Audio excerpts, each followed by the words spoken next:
नमस्ते दोस्तों, मैं डॉक्टर अर्चना, होम्योपैथिक कंसल्टेंट। स्वागत है आपका अभीज होम्योपैथी में।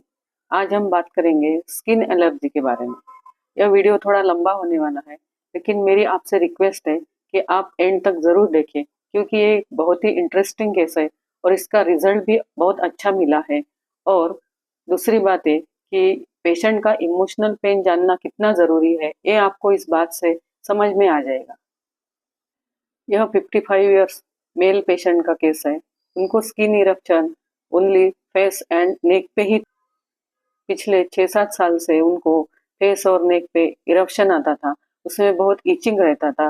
वो पूरा चेहरा और उनका गर्दन पूरी लाल हो जाती थी। उसमें बर्निंग बहुत रहता था। यह 4 साल पहले की केस है।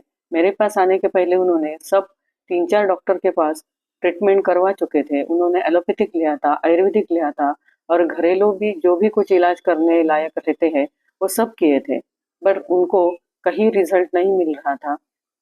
थोड़े दिन ठीक रहते थे और बाद में सब कंप्लेंट वापस से चालू हो जाती थी। जब वो मेरे पास आए तभी भी उनका चेहरा लाल ही था, थोड़ी सूजन भी थी और वो बोल रहे थे कि उसमें बर्निंग भी बहुत है। उसकी वजह से उनकी नींद भी बहुत डिस्टर्ब थी। सब रूटीन उनका डिस्टर्ब हो गया था। वो जॉब करते थे तो उन्होंने 2-3 महीने की छुट्टी डाल चुके थे। आने के बाद उन्होंने मुझे उनकी सब फिजिकल कंप्लेंट बताई। मैंने उनको वही सवाल पूछा जो मैं सबको पूछती हूँ। मैंने पूछा, ये आपको स्किन कंप्लेंट चालू होने के पहले आपके लाइफ में ऐसी क्या परेशानियां थी कि जिसके बाद ही आपको ये कंप्लेंट चालू हो गई, और आपका इमोशनल पेन क्या है? तो उन्होंने मुझे कुछ ठीक से जवाब नहीं दिया। वो इधर उधर की बातें कर रहे थे, सब कुछ ठीक है, सब अच्छा चल रहा है। तो मैंने उनको समझाया, अगर आपको पूरी तरह से ठीक होना है तो आपका मानसिक प्रॉब्लम क्या है ये आपको डॉक्टर को बताना बहुत जरूरी है। इतना समझाने के बाद भी उन्होंने कुछ नहीं बताया।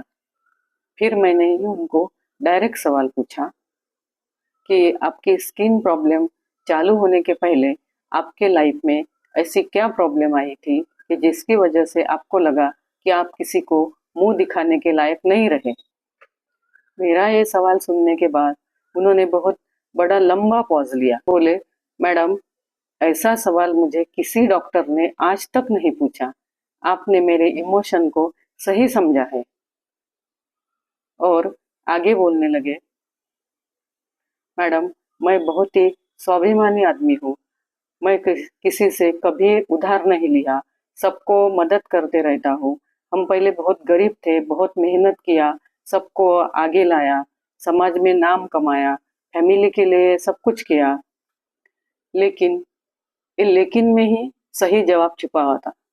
लेकिन बोलने के बाद वापस से थोड़ा रुक गए। मैंने बोला, सब कुछ आप ठीक तरह से बताइए।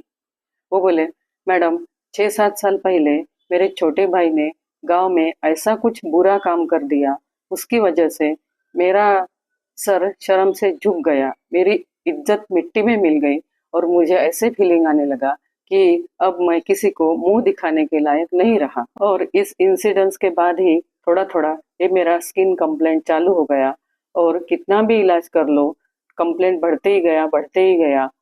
और बोले, मैं बहुत रिलीजियस हूँ, रोज मंदिर जाता हूँ, पूजा करता हूँ, बहुत सारे धार्मिक ग्रंथ पढ़ता हूँ। यह सब इंफॉर्मेशन मिलने के बाद मेरा मेडिसिन का सिलेक्शन हो गया था। मैंने उनको रोबेनिया 30 की कुछ डोजेस दे दी। उस मेडिसिन से वो अगले 3-4 महीने में कंप्लीट ठीक हो गए। यह केस सुनकर आपको समझ में आ गया होगा कि जब हम जैसा सोचते हैं वैसा ही हमारी बॉडी रिएक्ट करती है। उन्होंने ऐसे सोचा कि अब मैं किसी को मुंह दिखाने के लायक नहीं रहा, तो उनका जो स्किन का कंप्लेंट है वो उनको फेस पर और नेक पर ही आ गया। उनका बाकी का सब बॉडी एकदम से ठीक था। उस स्किन इरप्शन की वजह से वो जब भी बाहर निकलते थे तो अपना मुंह ढककर ही निकलते थे, किसी को मुंह नहीं दिखाते थे। तो जो जैसे उन्होंने सोचा था कि मुंह दिखाने के लायक नहीं रहा, तो उनका फेस पर ही सब कुछ हो गया। यही है माइंड और बॉडी का कनेक्शन। फिर मिलेंगे नेक्स्ट केस में अगले वीडियो में। तब तक stay tuned to Abhij homeopathy. Thank you.